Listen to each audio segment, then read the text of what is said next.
Dépôt.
Événement et les canards oyo etikali o mitema miabiso lokola trace indélébile pona bayibota pona bayebali pe pona lingomba ya politique pe pona lingomba ya boyambi wana oyo j'ai bien aimé ce qu'on a écrit héros.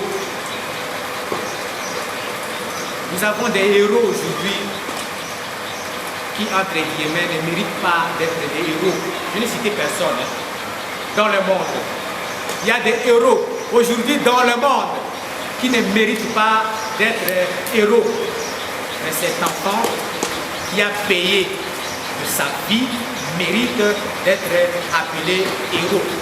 Et ce que vous aviez fait, ça vaut la peine. Ça vaut la peine. Mais retenons une chose, Jésus dit, Jésus a dit, moto oyo akoyamba ngai o miso mabato, ngai pe na koyamba ye o miso matata wa ngai azali oyo.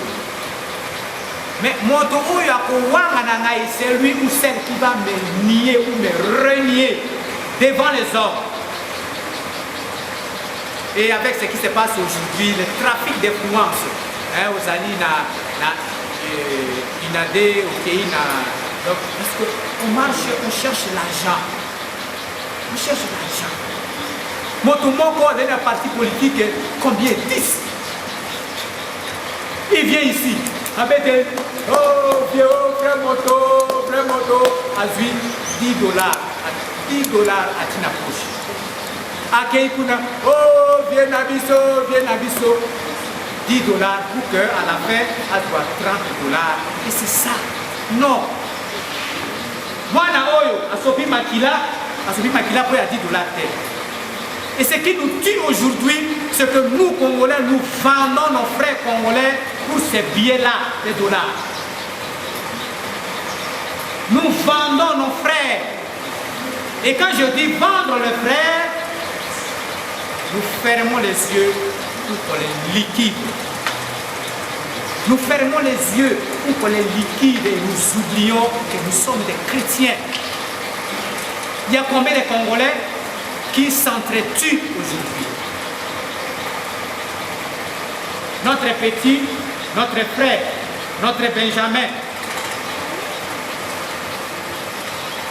Atangisi Makila.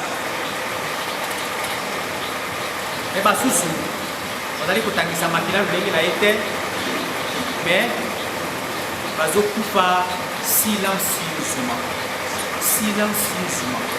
avec cette politique que nous avons adoptée, nous les Congolais, les politiques d'élimination de nos frères congolais par des poisons. Par des poisons.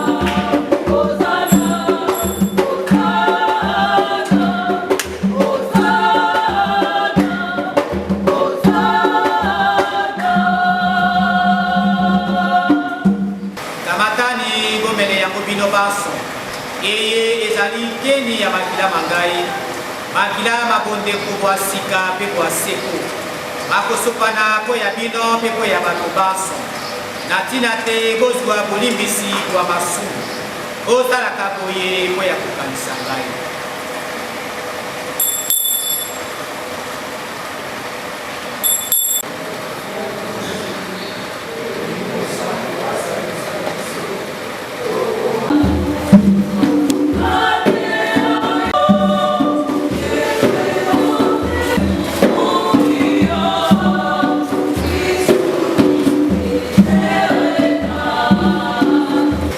Lelo Benjamin Mwindilai akokiki mbula mina.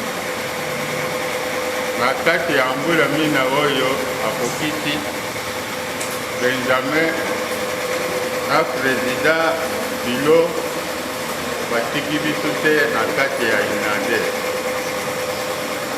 Babondi na biso mikolo nyonso poke toyeba te liwa ya Benjamin ezali wapi ewutaki wapi. Bandeko nakubisi bino mingi nazongisi bamersi mingi na ndenge ozokotika biso te na ntango yeso oyo tozokobelela bino bozokoya kolanda mbelela na biso tozokopesa bino. Me ya yango oyo nasengeli nayebisa bino Benjamin akufaki. Ukufe ya Benjamin nazokumisa mingi bakonzi ya Inade ndenge bazali kosala na biso mikolo nyonso. Na ndenge tozokosangana esika moko na ndenge bazokosala. Na kati oyo ya kosala Benjamin akufeli alternance. Makile ya Benjamin akanisi biso nyonso tu toyoki yango na ntango kire awuti kote ya yango. Makile ya Benjamin nde lelo oyo etali ke Tshisekedi Tshilombo Félix avanda na kiti ya bokonzi. Tshisekedi Tshilombo Félix amela kopo ya mai ya pio likolo ya makila ya mwana oyo Benjamin Mwindilai. Benjamin akufi na mbula zomi na libwa. Abali te akoti te atiki mokili kaka ndenge wana. Me bato oyo babondi bitumba ya alternance lelo bazali mille part. Baza na place te oyo ekokozala ke biso famille biologique ya Benjamin tokende kotelemela bango tokozala na place moko te. Eloko ezalaki kopesa biso pasi na ndenge ke bazwi pouvoir sengelaki ke bayeba nanu bato oyo babundelaki bitumba oyo ya alternance. Tosimbanaki nzela na Président Tamar nani secrétaire Baboy Président Filo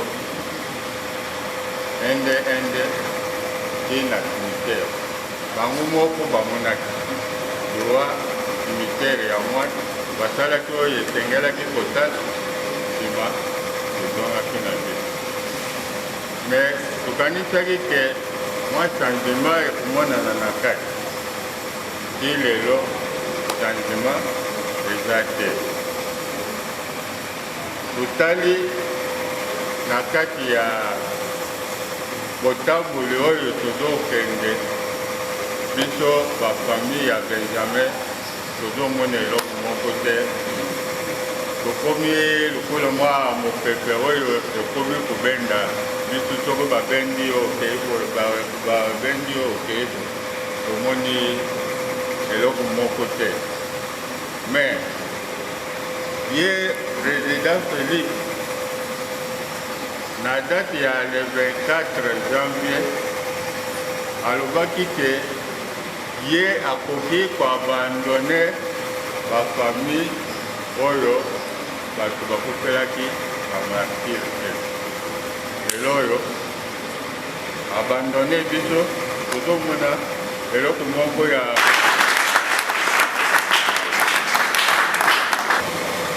nakozwa maloba na kombo ya coordinatrice ya ville province ya Kinshasa na compte ya parti Inade. Natondi Nzambe botondi mpona misa eye ya lelo. Nakanisi biso baye tozali awa na misa eye toyebi historique nyonso, toyebi historique malamu ya mokolo ya lelo. Benjamin Mungilai akufaki mpona mboka, mpona bokonzi ya mboka. Ko mokonzi ya mboka azwa bokonzi oyo aza nango lelo. Benjamin akufi mpona alternance, yango wana tozali lelo awa. Po Benjamin akufa esengelaki effort ya basango na baye baparti politique toloba bapoliticien basangana po ete Benjamin akufa. Te po tozwa alternance. Lelo Benjamin asali héros. Ebandaki ndenge nini ezalaki mokolo ya le 21 janvier 2018. Benjamin ayaki kosambela awa na paroisse Ngonza esika tozali. Na bobimi na bango kokende na marche nde esika liwa ezwaki ye. Benjamin atikaki biso.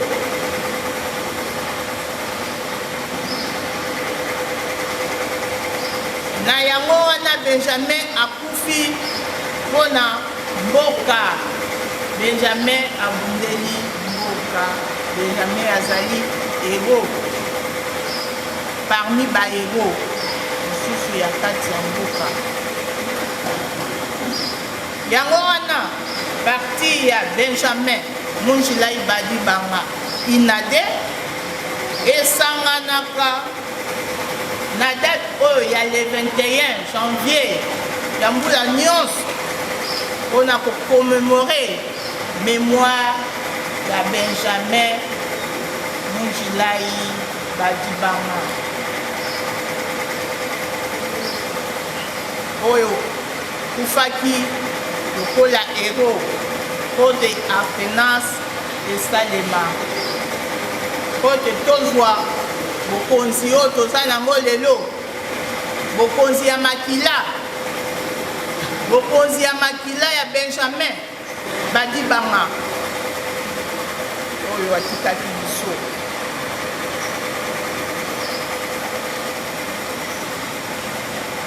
Mpona bongo botondi mpona mokolo ya lelo na ndenge boye korépondre massivement base ya Inade ezali présent awa. Natondi bino botondi na kombo ya coordinatrice ya ville province ya Kinshasa ya Inade. Merci.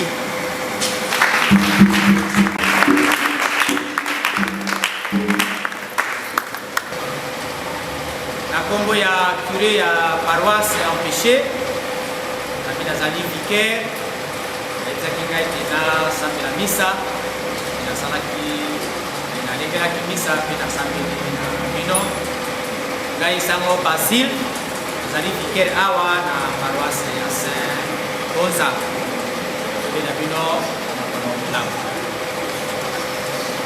Mokonzi azala na bino, Nzambe wa bokasi boso abenisa bino, Tata, Mwana na Elimo Santu. Bandeko misa masili bokende na boboto.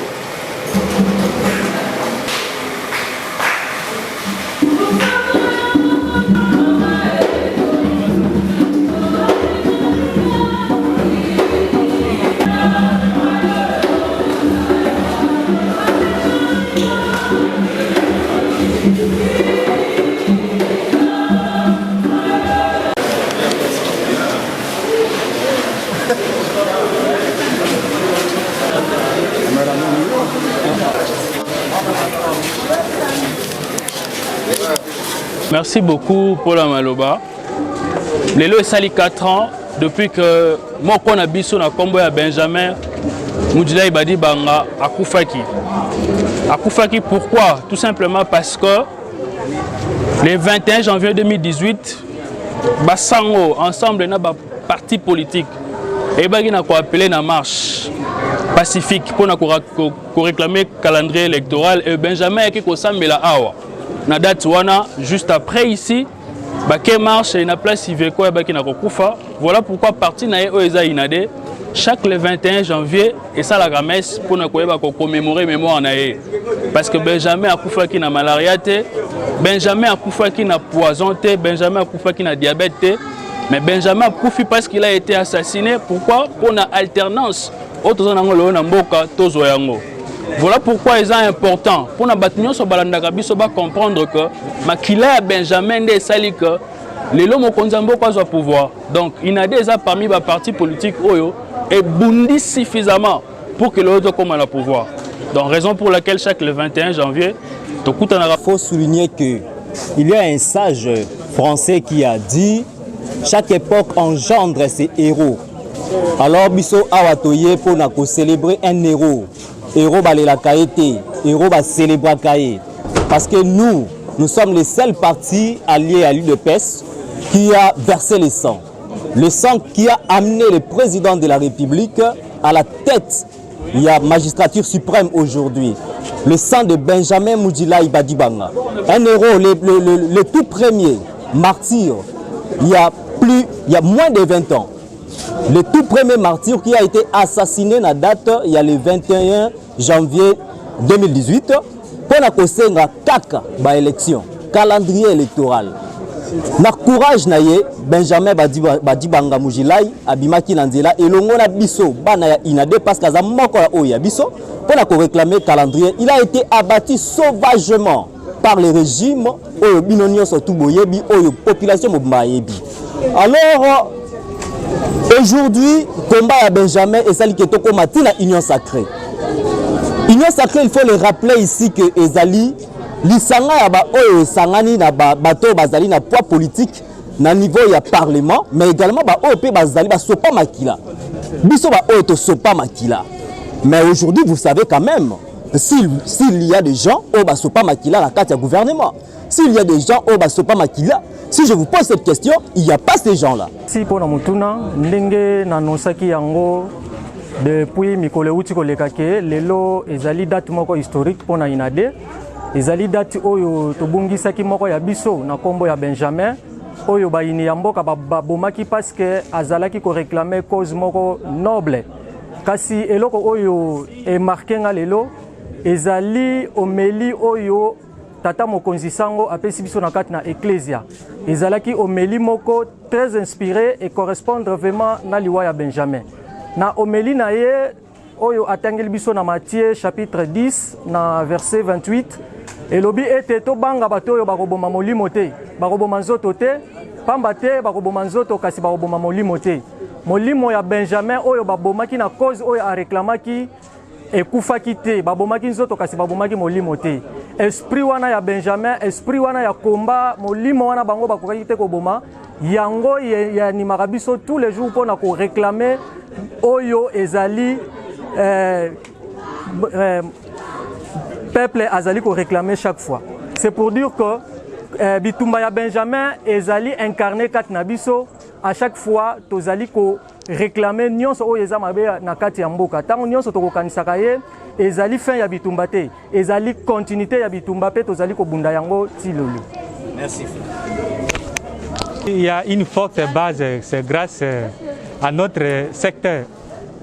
C'est grâce à notre secteur parce que je suis le secrétaire national adjoint en charge de l'implantation et mobilisation. Ensemble avec la coordination de Kinshasa et Fédération, nous avons pu mobiliser parce qu'aujourd'hui c'est une journée où nous disons merci au sein de camarades Benjamin parce qu'aujourd'hui là, tous ceux qui se réjouissent du pouvoir savent que le pouvoir a été donné par le sang.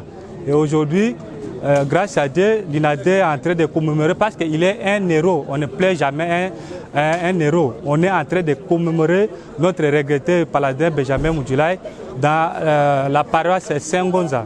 Alors, oui. C'est Antoine Tshisekedi. Nazo bele la yo papa nangai.